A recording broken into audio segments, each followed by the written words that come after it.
Well, good morning, Ph.D. It's me again, Dr. Brian Hooker. I am so excited. It seems, we do these pre-records, and it seems like I've gone through a long stretch where I haven't really gotten to talk to my audience. And the person that I really want to talk to most right now is somebody that is so smart and so sensible and has such a way of just breaking things down and making them so logical. He should be your pediatrician, especially if you live in the New York area, in the New York City area. Dr. Larry Palevsky, welcome to the show. Oh, thank you, Brian. That's very sweet. It's great to be here. I probably said that and you're not taking new patients, but that's okay. That's all right. That's all right. Okay. I want to talk to you about the measles. Mm-hmm. Everything is coming up measles right now. We hear of these different outbreaks. There have been 472 reported cases of the measles in the United States. As of today, I checked the CDC's website to see if it's up to date. First of all, what do you make of this? What do you make of, it's I guess the measles is on par with maybe 2019 based on the number of diagnoses that were reported by the CDC in 2019. I trust you way more than the CDC, which is not saying that much because I don't really try, but I trust you way more than just about anybody. So I'd really love to get your take on it. Well, Brian, I grew up in New York in the 60s and 70s. I trained medicine in the 80s, and measles was not a terrifying, disastrous childhood illness. In fact, the pediatricians who trained me in my residency had been practicing pediatrics since the 1940s. And to them, it was a rite of passage. And to parents, it was a rite of passage. And over the decades since 1963, and moving especially into the 1980s, when the MMR was really pushed, and especially a second dose of the MMR in 1990, the folklore was lost. The understanding of measles as a benign illness and the understanding that the reason it was deadly when it was deadly had more to do with poor hygiene, poor sanitation, poor living conditions, unclean water, bad sewage, and that once the municipalities realized that, we saw a tremendous reduction in the cases of measles. So we've lost an understanding of how generally benign in a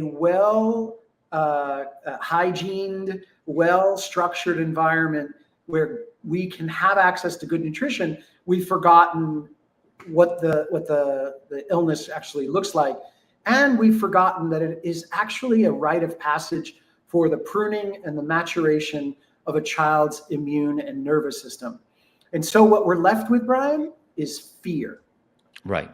And the thing is that when you hear about a case of measles, the brain of most of our medical doctors and scientists shuts off because they completely ignore the possibility that, number one, the vaccine caused it, and number two, the vaccine failed.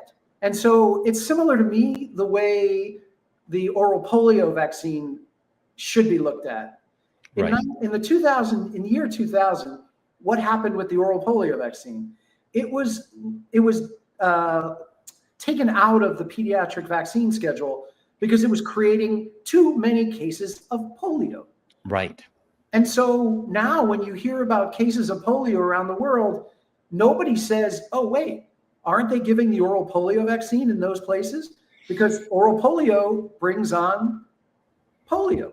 The polio is a live virus vaccine. Right. So we forget that the oral polio vaccine is being used all over the world, not in the Western Hemisphere.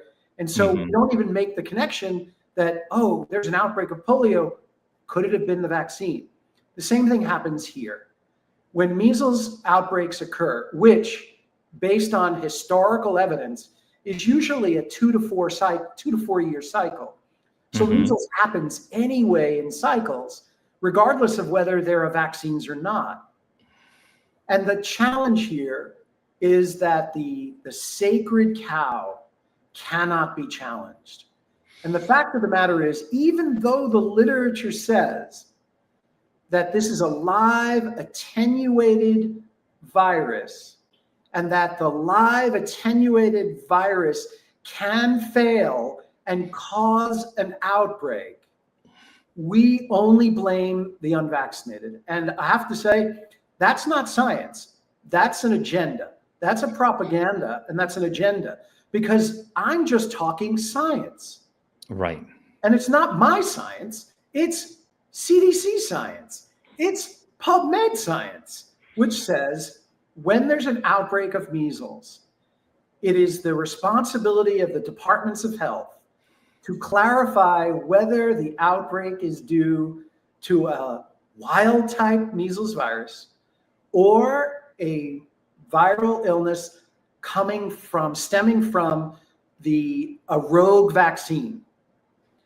And the literature says, almost verbatim, the departments of health need to clarify whether or not the measles outbreak is from the vaccine itself, because those viral illnesses are not true measles cases and should not be counted as true measles cases. Therefore, before creating hysteria, we need to make sure that the cases have been verified to be either wild type or vaccine type. And if it's vaccine type, those numbers cannot be added to the total numbers of cases. And no departments of health do that up front. No. In 2014, in Disney World, on the back end of the story, but the damage had already been done. The propaganda and the hysteria had already been pushed out into the public. And they've failed it in Texas, and they're failing it all over again by not clarifying the possibility that the vaccine failed and that the vaccine caused the illness in the first place. You know, that's so suspicious. And it's very interesting because I have looked. There was one news outlet that said that it was D8, that it was right. Genome D8. But yet, if you look at the Texas DSHS website and you look at the CDC website, they're really devoid of that information. Right. You know, and I've looked at it. There's nothing on GenBank right now of any of these measles cases whatsoever. And to me, you know, for the sake of transparency, oh my goodness, for the authorities that might be listening to this, if it really is Genome B8, just let us know. Right. I'm sorry, a D8. If just let us know, or is it A? You know, is it the vaccinia strain that we're dealing with? But instead, you know, we deal with a lot of lying and hiding instead. And that should alert the public to something more nefarious, because it's the departments of health's responsibility to keep calm in the community, right? And to make sure that, you know, level heads prevail, and they're not doing that. No, they absolutely aren't doing that. And I wanted to go back to something that you said about the infection, the infectious syndrome or whatever, and its interaction with the immune system and the neurological system. Break that down a little bit further. I mean, you know, I've heard it go back and forth, but I've also seen evidence regarding the role of childhood infections in terms of development. Correct. I mean, when I trained in the 1980s, the pediatricians who had mentored us, who had been practicing in New York since the 1940s, would always say that when the kids in their practices had their measles, their mumps, their chickenpox, their rubella, their flu illnesses, their fever illnesses, they always saw these children have developmental growth spurts as soon as the illness resolved without any suppressive medications. Wow. And they knew that there was a role that these febrile illnesses played in pruning of the brain, pruning of the immune system, and maturing the children. They would see kids walk who didn't walk before. They'd see kids talk who didn't talk before. They'd see kids eat better. They'd see kids sleep better. Right. And what has happened over the last 30 plus years is a loss of understanding of the value of a febrile illness in children. And now it's been removed, and we're only taught that it's dangerous, you have to suppress it, and it's only going to bring on a serious illness. Well, what most people don't know is every one of these febrile illnesses actually help the body remove, cleanse, and detoxify wastes, poisons, toxins, inflammation, and impurities. And so regardless of what you call it, the fact of the matter is that all of these illnesses bring symptoms up to the surface. And that process allows for the cleansing of the body. And if we don't allow that to happen in children, those wastes, those toxins, those inflammatory chemicals, those impurities remain in the body. Right. And the suppression of the expression of these acute illnesses leads to the development of chronic illness. And we don't need to toil over these numbers any more than we already do, Brian. But we have the sickest kids in the world. They are chronically ill, and we're supposed to have the best healthcare. And we must address how much we suppress acute illness, because by suppressing acute illness through antibiotics, through over-the-counter medicines, and through vaccines, we are actually creating the chronic illness epidemic in our society. And remember, when we were kids, when kids got sick, what would the parents and the grandparents say? All right, get undressed, get in your pajamas, get under the covers. I'm going to set up a bath. I'm going to put up the kettle. I'm going to put a cold cloth on your head. Maybe I'll call the doctor, turn the lights down, sleep after the warm bath, and go to bed. Right. And they knew, parents knew that it was a rite of passage. It was just something that needed to happen. And nowadays, when we know about better nutrition, we know about the correct supplements, we know about the correct vitamins, we know how to be on top of our game, we're still seeing the highest degree of chronic illness in children in this country than anywhere else in the world. Well, I love the way you put this, and seeing, I was down in West Texas. I had the privilege of going to Seminole, sitting in a measles clinic, and you were seeing kids detoxify. I mean, there is absolutely no doubt. It reminded me of when my son, we were detoxifying mercury, and he got a chelation rash. It was very similar in scope. I'm not going to say it was exactly the same. It was different. It was a different type of rash, but you did, it was interesting watching that particular thing play out. Whereas, by suppressing that with acetaminophen, with antibiotics, with whatever, it seemed like you were kind of smacking the body down in a process that sort of naturally should have continued. Correct. And what has happened over the last 30 some odd years, Brian, is that parents have been taught to fear acute illness. Right. Across the board. So when we were kids, we understood that an acute illness would last 5 days, maybe 7, and maybe 10 at the most. That's what our pediatricians were accustomed to. Nowadays, if a child is sick for more than 24 hours, there's hysteria. There's, I must get a medicine. When are you going to take the kid to the doctor? Did you go to the ER? Did you make sure everything's okay?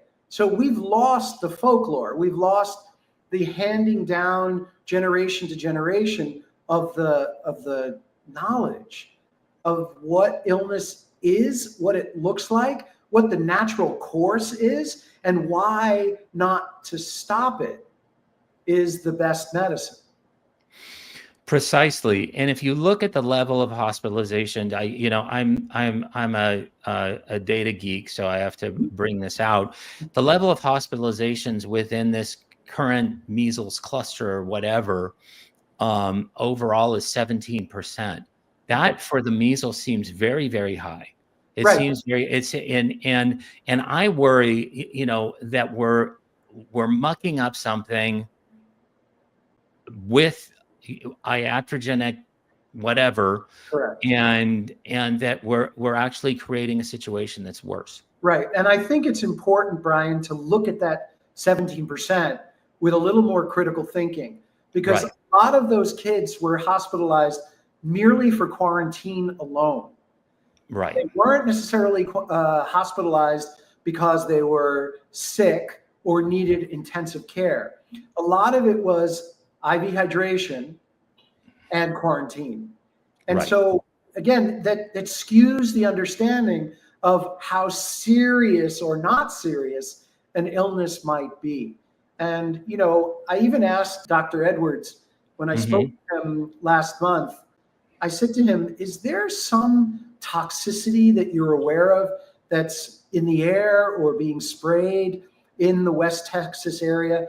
I said, because respiratory symptoms with measles is rare. It's not Right. a very common occurrence. And yet he was seeing all these kids with respiratory illness. And if this poor girl who passed away tragically actually had mycoplasma pneumonia, I mean, that's well known to be a toxin that is a bioweapon, that's been used as a bioweapon, that's been sprayed purposely in the air. So I was very suspicious, because the natural course of measles should not give that many kids with that severe a respiratory illness. Right. And you would have to wonder, going down there, the wind was so severe. I mean, I was afraid, the plane landed in Midland, Texas, which is the closest airport to Seminole, Texas, where the measles cluster was located. But there were gusts up to 60 miles an hour. Yeah. They were blowing the car off the road, and it's all dust. It is all topsoil dust that is just being blown around. And so anything that's sprayed on the crops, you're breathing. Sure. And anything that's sprayed aerosolly, and they did confirm that this little girl died of mycoplasma pneumonia. She received the wrong antibiotic. She did not receive the correct antibiotic until she had been in ICU for a long period of time. The fourth day. Right. And I'm so glad that you ended up talking with Dr. Ben as well, because, with your background, you really, I mean, you've seen this, you've lived it out. It's quite a different environment. It's not, you're definitely in that environment, and I dare say, prior to my visit in that environment, you're breathing a lot of airborne contaminants. Right. And remember, Brian, our culture is built on any illness that children get is an infection, period. Right. So we'll never relate a febrile illness to air pollution or to air toxicity, right, or food reaction, or even vaccine reaction. We only attribute a childhood illness with a fever and a cough and a runny nose and a rash to a virus. And that's unfortunate, because there are many reasons children do get acute illnesses, and we ignore them for the sake of the infection agenda. And right, that's why we're able to push a vaccine, because we're making people believe that any illness children get is some named virus. And the sad part about this is that people really believe that the MMR works. They really believe that the MMR is safe. They really believe that injury from MMR is rare. And, I've said on several conversations that, you as a father know this better than anyone I could talk to about this. How many times parents will have a kid who goes to get the MMR and the parents see the child after the MMR lose eye contact, lose speech, start screaming, running around in circles, hitting himself, rocking, moaning, groaning. And every one of those parents is told it's not related to the MMR. But yet you all see neurological deterioration. And so if you're a scientist of any kind, wouldn't you step back and say, gee, this is not a one-off anymore. This is actually millions.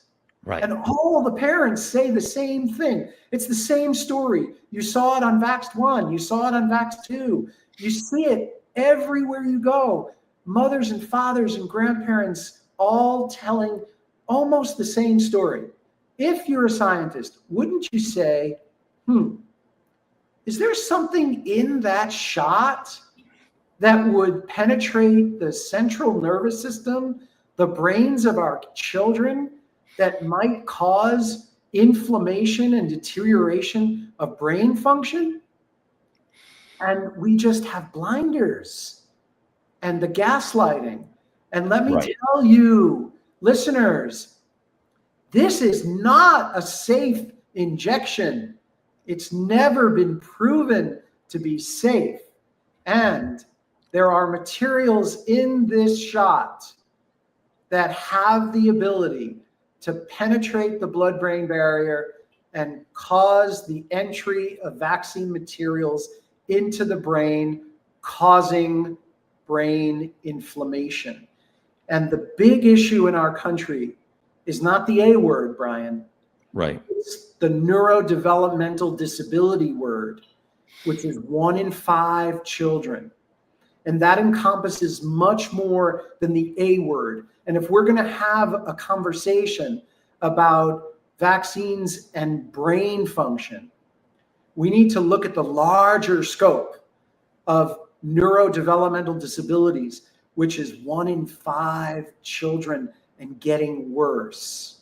Right. I've actually had to change my statistics from 1 in 6 to 1 in 5 just recently because it has gotten worse. One of the things that I appreciate about you, Larry, is that you live out in the open.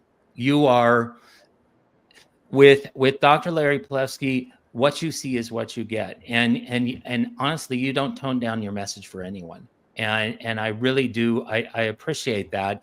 How do we? I think that honestly is if everybody lived with that level of intention, we would not be where we are right now. Absolutely would not be where we are. But how do we take that level of intention with the opportunity, with Secretary Kennedy in the HHS?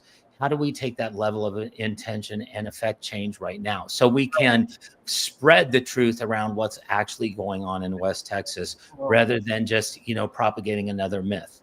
I know this is going to sound extreme, Brian, but I think that pediatricians like me and scientists like you and smart lawyers who is running the HHS need to reach out to the physicians who are completely resistant and have conversations. It is time, Brian, to sit down and share information, not blame, not accuse, not insult, not talk down to, not personalize. Right. Because we have enough science or even lack of science, and we have enough questions that don't have answers and enough questions that do have legitimate answers, that if we're really interested, if the other side is really interested in protecting children and reversing chronic illness, then we need to reach out and start having private, not taped, not televised, not recorded conversations, so that we can make it safe and we can make it scientific and clinical, because it's not going to happen in the open. Right. But it needs to happen, and it needs to happen in a way that allows for safety and allows for real scientific discussion, because there's so much information that we have accumulated over decades that even the CDC, thankfully, ICANDecide.org, Informed Consent Action Network, published a major article that when they challenged the CDC, and said, show us the studies that vaccines don't cause autism. And the CDC, after 2+ years of struggling, finally admitted, we do not have any studies to support that vaccines don't cause autism. These are the kinds of conversations that have to happen in safe environments with physicians who are truly willing to step out of their comfort zone and exchange ideas.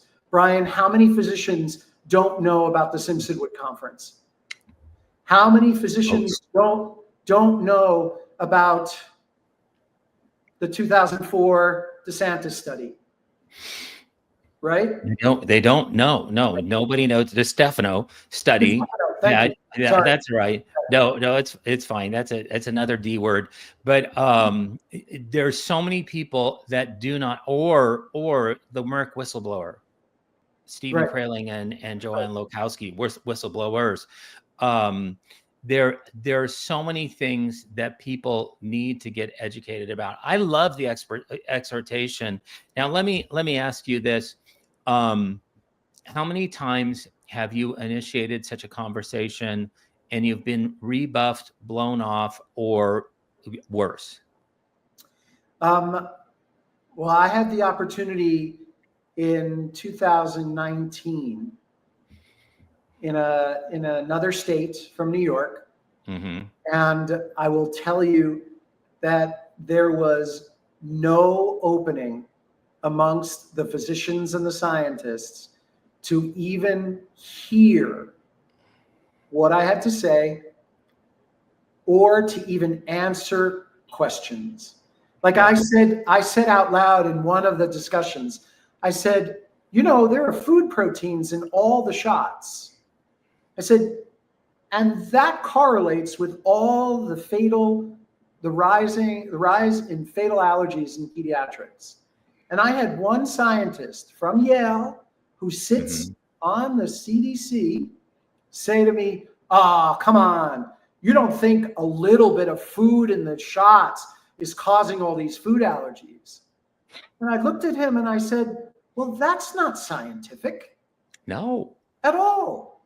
I said, but as long as you have an adjuvant and a food protein, and the adjuvant and the food protein are attached to each other, you're going to create an immune reaction against the food. The food, exactly. That's called a food allergy. And so this is the stuff, that was 6 years ago. So I don't know what today would be, but there have to be concerned pediatricians who don't want to show their face, who don't want to show their name, who are willing to have the conversation and who are willing to see what pharma is really doing. I mean, how could a pediatrician administer a product knowing full well that the company that made the product isn't being watched for safety profiles, isn't being watched for manufacturing processes, isn't checking for contaminants appropriately and doesn't have any liability for their product. I mean, how does that affect a pediatrician's practice, knowing that there's never been, since 1986, an article, a paper, a publication written by Health and Human Services that was supposed to happen every 2 years after the National Vaccine Injury Compensation Act was passed? No report was written to update the American public every 2 years on what the updates are in safety profiles of the vaccines. Shouldn't pediatricians know that? They should. And I want to use you as an example. Now, when you basically introduced that fact regarding food proteins and vaccines attached to adjuvants, and you were rebuffed, did that hurt? No. Okay, you heard it from Dr. Larry Palevsky. It didn't hurt. Did any of your body parts fall off? No. Did you go into liver failure? No. You did not die from being rejected for trying to give somebody a gift, correct? Correct. Okay, you heard it from Larry Palevsky. You can do it too. We all can do it. And honestly, tell me, if it hurts, get back together with your tribe and let them know that hurt. That was weird. I mean, we do need the encouragement from each other. But why did you do that in the first place? I was invited by a group of people who were concerned citizens, who were able to organize a roundtable with pediatricians, parents, and scientists, and me. Right. And it was an interesting couple of hours, and I didn't think that I moved the needle at all. And remember something, in my experience, the information that we have, Brian, is like putting a wooden nickel into a slot machine. The ideology and the sacredness of the shots are so great that it is next to impossible for any computation. And I know that there are a number of physicians, because I've met them, who are growing in concern about what's in the shots, about no liability, about no safety profiles, about no safety studies, that no one's watching the manufacturing process, and the fact that pediatricians get big bonuses because they keep a certain percentage of children vaccinated in their practices. These are all immoral and unethical practices and are not putting the children first. We need to capture that and put that out on the internet over and over and over again, because this is the truth. The truth is a gift. And Larry, thank you so much for giving that gift every day. I mean, I really mean it. I mean, you walk the talk, and I've never seen anything different from you. I think everybody can follow from that example. And so appreciate you coming on to Doctors and Scientists, talking about the measles today. Learned so much. Thank you, Brian. It's always a pleasure talking to you. I wish we can do it more. You're busy doing God's work, so I do appreciate it. And thank you, everybody, for joining us for this episode of Doctors and Scientists.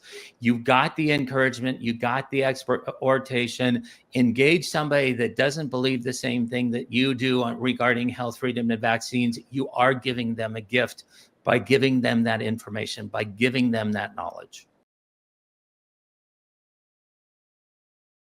The growing measles epidemic. The measles virus. Measles cases Spreading like wildfire. Go out and get those vaccines. All this media hysteria about getting your MMR vaccine, but they're not telling you one thing, just how dangerous the MMR really is. They had the MMR shots at 15 months. Within days, both of them descended into autism. Immediately after getting the MMR, we watched her regress back into crawling and baby bottles, and that's where she's been stuck. The MMR and the varicella at 12 months is what actually did him in. like he was there one day and gone the next.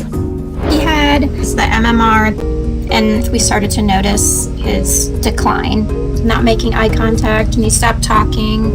After he received the MMR, had a slow downward trend. Getting the vaccine now is the best way we can prevent you from getting measles. All of our patients should be vaccinated. Do you need a measles booster? We have free vaccinations for all. He had the MMR and came home and he just screamed, this piercing scream that just wouldn't stop. Within less than an hour, she woke up from her nap screaming the high-pitched scream. He had been walking, starting to talk, and then he just regressed. If you have doubts, then you should get vaccinated. Vaccination remains the only safe, reliable prevention method. Within 12 hours, we came home. He had 105 fever and he was seizing. He spent 7 days in the hospital and he never said another word. He got the MMR and he started hitting himself in the head and screaming, "I hate my stupid brain." After he got his vaccines, he started exhibiting signs of autism. He would slap himself. Then he started rocking. He would hold toys up and stim. She had 104.5 degree fever, and the doctor, the pediatrician, literally told me, well, if it was 105, we wouldn't do any more. But since it was only 104.5, we really need to continue to get them. I promised to keep him safe, and I failed to do that because I followed the advice of the experts. She was losing her milestones, and the doctor actually traced it back to her vaccines. He actually got the MMR when he was 3, and that's when I first was kind of like, he's so much more hyperactive. And next thing you know, he's ADHD. After his vaccination, he lost his speech, couldn't talk at all. Medical doctors behind closed doors will say to me, you know, absolutely, you should not continue to vaccinate, you should not. But, you know, they're afraid of losing their jobs too. There's more of them out there than people realize.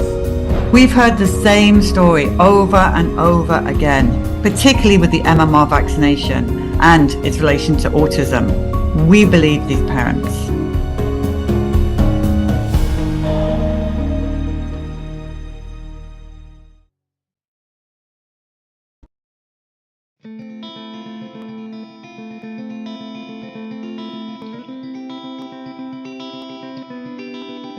My name is Monica, and this is my son Camden. He's 9. And at 2 years old, he was diagnosed with autism. He had absolutely no language. He was almost severe. Explosive diarrhea. I had no idea who we were. He was basically a toddler zombie, is what we call them. As soon as I started researching, about 2 days after the Cry Fest, I realized what we had done to him and what had happened. He had had 23 vaccinations that we have documented. I know that he at least had 3 to 4 more, because one time when I walked into his pediatrician's office, I said, "Hey, I didn't have the book last time, I'm not sure what you did." And they said, "No big deal, we'll just do it again." And so he had 27, I believe, shots by the time we stopped, when he was just over 2 when he was diagnosed. They were nice enough to give me all the brands, and so I calculated well over 100 micrograms of mercury when he was still less than 20 pounds. You know, a lot of times they'll say, well, you know, parents, you're just looking for someone to blame. I'm not. I know where the blame is. It's mine. It's mine. For not knowing what they were putting into my child, and for trusting that somebody else had my child's best interest ahead of mine. In the last 7 years, we have done an unbelievable amount of traditional and biomedical therapy. We calculated over 5,000 hours of therapy, ABA, OT, PT, you name it, he did it. It took about 2 years to recover his gastrointestinal system and stop the explosive diarrhea, which they said was just autism. I don't know how autism could be diarrhea, but they say that's what it was. And it wasn't, and we fixed that. At about 5.5, he started talking. 20%. Thanks, bud. And today he is in a neurotypical classroom, 4th grade, surrounded by neurotypical kids, and is pretty much on his road to recovery. Are you going to sign the bus yourself? Cam, that's Polly. What do you have to say to Polly? You're going to sign the bus? Thank you, right? Thank you. Thank you for everything, right? Thank you for everything. Thanks for the tour, thanks for the movie. Thanks for the awareness. Thanks for the awareness. And thanks for helping kids like me get better. And thank you for help kids make me better. Aww.